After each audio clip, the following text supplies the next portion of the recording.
Hi friends, welcome to my channel housewife blogs.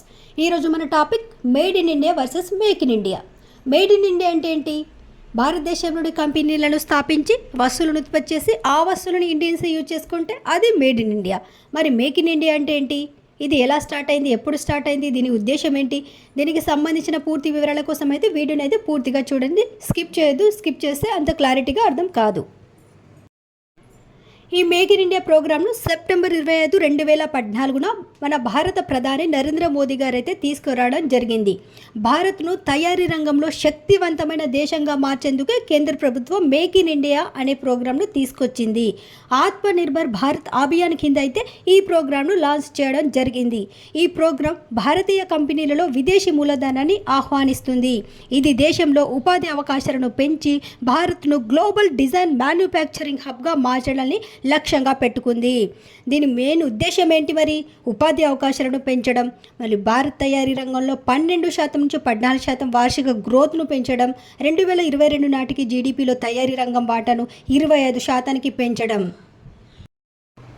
ఈ programme కింద అయితే చాలా రంగాలు ప్రయోజనాలను అయితే పొందుతున్నాయి. అందులో automobiles, auto components, aviation, biotechnology, chemicals, construction, defence తయారీ,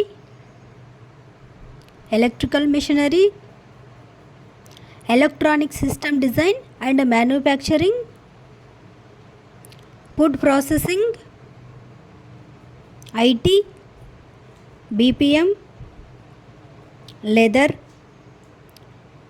media and entertainment, mining, oil and gas, pharmaceuticals, ports, railway, renewable energy, రోడ్లు, జాతీయ రహదారులు, space, textiles, thermal power, tourism, hospitality, wellness ఇలాంటి రంగాలు అయితే ఈ ప్రోగ్రాం కింద ప్రయోజనాలు అయితే పొందుతున్నాయి.